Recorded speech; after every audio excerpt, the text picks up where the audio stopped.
बड़ी खबर आपको बता दें, नवी मुंबई में 3 मंजिला इमारत गिर गई है। मलबे से 2 लोगों को सुरक्षित निकाला गया है। मलबे में फंसे लोगों की तलाश जारी है। एनडीआरएफ फायर ब्रिगेड की टीम रेस्क्यू में जुटी। तस्वीरें हम आपको दिखा रहे हैं। लगातार बारिश की वजह से महाराष्ट्र के कई इलाके इसी तरह से प्रभावित हैं और कई जगहों पर मलबा गिरने, इमारतों को नुकसान पहुंचने की खबर है। और अब ये देखिए 30 मंजिला इमारत है ये जो गिर गई है और यहाँ टीम मौजूद है एनडीआरएफ की जो मलबा हटाने का काम कर रही है। कुछ लोगों के फंसे होने की भी आशंका जताई गई है। बारिश की वजह से कई जगह पानी का जमाव है। जो पुरानी इमारतें हैं खास तौर पर वो खतरे में है। नींव में पानी लग जाने की वजह से इमारतों की नींव कमजोर हुई और इसी तरह के कई हादसे देखने को मिले हैं। तो ये तस्वीरें आपको दिखा रहे हैं। देखिए नवी मुंबई में 3 मंजिला इमारत जो गिर गई है। मलबे से 2 लोगों को सुरक्षित निकाला गया है बाहर। मलबे में जो लोग फंसे हो सकते हैं उनकी तलाश भी लगातार जारी है। देखिए रेस्क्यू ऑपरेशन लगातार चलाया जा रहा है। वहां पे एनडीआरएफ की टीम मौजूद है और मलबे को हटा कर देखा जा रहा है कि अगर वहां उस मलबे में कोई दबा हुआ है तो उसको निकाला जाए। फिलहाल आपको बता दें कि 2 लोगों को सुरक्षित निकाल लिया गया है, लेकिन आशंका जताई जा रही है कि इस मलबे में और भी लोग फंसे हो सकते हैं। देखिए बुलडोजर की मदद ली जा रही है। एनडीआरएफ फायर ब्रिगेड की टीम भी रेस्क्यू में जुटी हुई है। जम्मू कश्मीर के कुपवाड़ा में सुरक्षा बलों और आतंकियों के बीच मुठभेड़ हुई है। आतंकियों की तलाश में सेना का सर्च ऑपरेशन जारी। सेना सुरक्षा बलों के बीच गोलीबारी के दौरान एक आतंकी ढेर, 3 जवानों के घायल होने की भी खबर है। हाई अलर्ट पर सेना। आज दिल्ली में नीति आयोग की गवर्निंग काउंसिल की अहम बैठक। थोड़ी देर में पीएम मोदी की अध्यक्षता में होगी बैठक, जिसमें भारत को विकसित राष्ट्र बनाने के लिए विकसित भारत 2047 दस्तावेज पर चर्चा की जाएगी। नीति आयोग की बैठक से विपक्षी नेताओं ने बनाई दूरी। विपक्षी शासित राज्यों के कई नेता नहीं होंगे शामिल। पंजाब, कर्नाटक, तमिलनाडु, तेलंगाना के सीएम शामिल नहीं होंगे। हिमाचल के मुख्यमंत्री सुखविंदर सिंह सुक्खू भी बैठक का बहिष्कार कर रहे हैं। नीति आयोग की बैठक को लेकर इंडी गठबंधन में दरार। बंगाल की सीएम ममता बनर्जी और झारखंड के सीएम हेमंत सोरेन बैठक में शामिल। नीति आयोग की बैठक से पहले सीएम ममता बनर्जी के तल्ख तेवर देखने को मिले। नीति आयोग को बंद करने की मांग की। कहा नीति आयोग खत्म करो और योजना आयोग को वापस लाओ। नीति आयोग की बैठक से पहले दिल्ली पहुंचे गुजरात के मुख्यमंत्री भूपेंद्र पटेल और महाराष्ट्र के सीएम एकनाथ शिंदे। सुबह 11 बजे नीति आयोग की बैठक होनी है। गोवा के मुख्यमंत्री प्रमोद सावंत भी दिल्ली पहुंचे। नीति आयोग की बैठक को लेकर कहा। आज दिल्ली में बीजेपी की बड़ी बैठक। बीजेपी शासित राज्यों के सीएम की बैठक होगी। बैठक में उप मुख्यमंत्री भी शामिल होंगे। आज पीएम मोदी से मिल सकते हैं सीएम योगी। अमित शाह से भी सीएम योगी की मुलाकात संभव। दिल्ली दौरे पर हैं सीएम योगी आदित्यनाथ। विधानसभा चुनाव लड़ेंगे महाराष्ट्र के पूर्व डीजीपी संजय पांडे। कहा मैं लंबे समय से सक्रिय राजनीति में आने के बारे में सोच रहा हूं। आरएसएस नेता इंद्रेश कुमार ने पाकिस्तान के कई टुकड़ों में टूटने का दावा किया। कहा आने वाले समय में पाकिस्तान के होंगे कई टुकड़े। हरियाणा विधानसभा चुनाव को लेकर सुनीता केजरीवाल एक्टिव हैं। आज यमुनानगर में जनसभा को संबोधित करेंगे। आम आदमी पार्टी ने बदलाव जनसभा नाम दिया। सिमरन केजरीवाल के परिवार से मिलने पहुंची ममता बनर्जी। माता पिता के पैर छूकर आशीर्वाद दिया। आम आदमी पार्टी के सांसद राघव चड्ढा का बयान। कहा केजरीवाल की सेहत को लेकर ममता बनर्जी चिंतित थी। अरविंद केजरीवाल की सेहत को लेकर बीजेपी सांसद मनोज तिवारी का तंज। कहा आपके लोग ही केजरीवाल को मारने की कोशिश कर रहे हैं या फिर अरविंद केजरीवाल विक्टिम कार्ड खेल रहे हैं।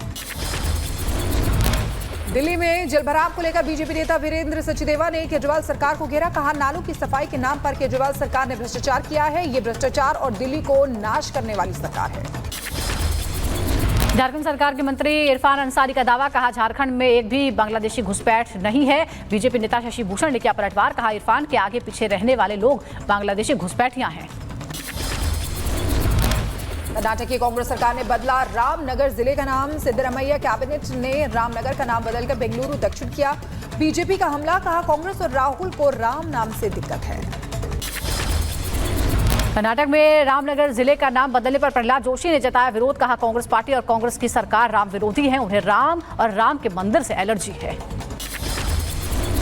यूपी की सियासी हलचल के बीच बीजेपी विधायक फतेह बहादुर सिंह ने सीएम योगी को बताया अपना नेता। योगी में पहले भी था विश्वास, आज भी है भरोसा, वही हमारे नेता है। यूक्रेन दौरे पर जा सकते हैं प्रधानमंत्री मोदी। अगस्त में पीएम मोदी का पहली बार यूक्रेन दौरा संभव। यूक्रेन दौरे पर राष्ट्रपति ज़ेलेंस्की से कर सकते हैं मुलाकात।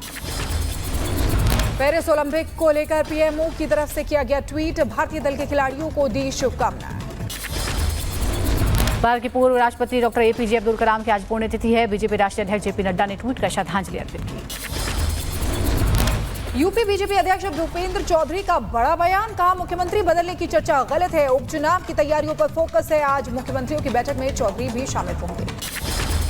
यूपी के सीएम योगी आदित्यनाथ ने कहा देश की सेवा करके लौटने वाले अग्निवीरों को यूपी पुलिस और पीएसी बल में वेटेज दिया जाएगा। अग्निवीर में जहां युवा भर्ती हो रहे हैं, एक ट्रेंड युवा, और जब ये अपनी सेवा के बाद वापस आएंगे तो हम उत्तर प्रदेश पुलिस सेवा में पीएसी में समायोजन की एक सुविधा देंगे, वेटेज देंगे। दिल्ली पहुंचे राजस्थान के सीएम भजनलाल शर्मा, अग्निवीरों को सरकारी नौकरी में आरक्षण देने की घोषणा की। राजस्थान सरकार ने रखा आरक्षण का प्रावधान।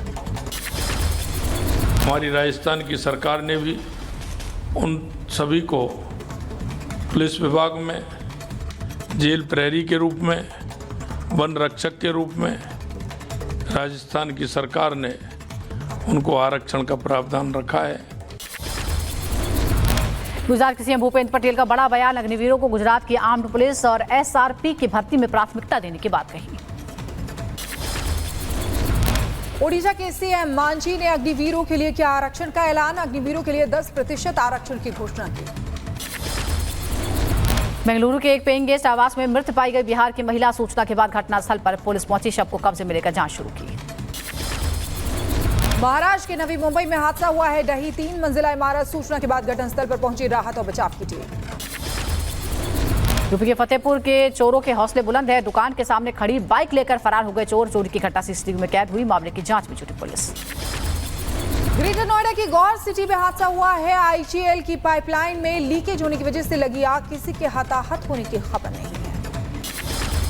हरिद्वार के कांगड़ा घाट पर तेज लहरों के बीच फंसा एक शख्स, एसडीआरएफ के जवानों ने कड़ी मशक्कत के बाद रेस्क्यू किया। यमुनोत्री घाट में भारी बारिश के बाद तबाही का मंजर है, बादल फटने से कई दुकानें बह गई, घरों में घुसा पानी, बारिश के बाद व्यवस्था दुरुस्त करने में जुटा प्रशासन। उत्तराखंड के नंदप्रयाग में वही सड़क, आवागमन हुआ ठप, राहगीरों को करना पड़ रहा है परेशानियों का सामना। चमोली में लगातार हो रही बारिश से बद्रीनाथ में अलकनंदा नदी का जलस्तर बढ़ गया है, नदी किनारे रहने वाले लोगों को सुरक्षित जगहों पर पहुंचाया जा रहा है। उत्तराखंड में बारिश का सितम, पुल बहने से महेश्वर में फंसे यात्री, हेलीकॉप्टर की मदद से 106 लोगों का रेस्क्यू किया गया।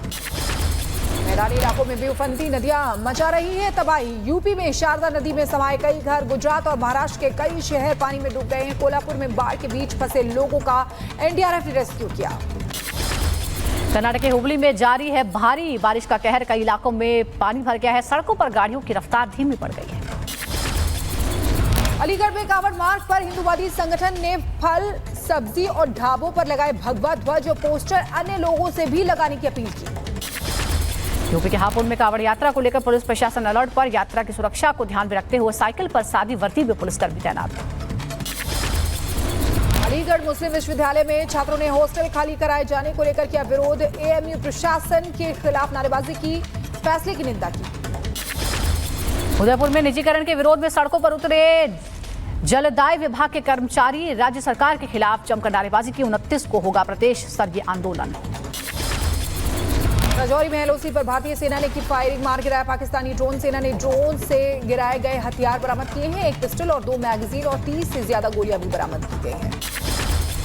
मस्जिदों को ढकने के फैसले पर हरिद्वार प्रशासन का यू टर्न, मजारों और मस्जिदों से पर्दा हटाया, कांवड़ यात्रा के चलते ढके गए थे मस्जिद और मजार।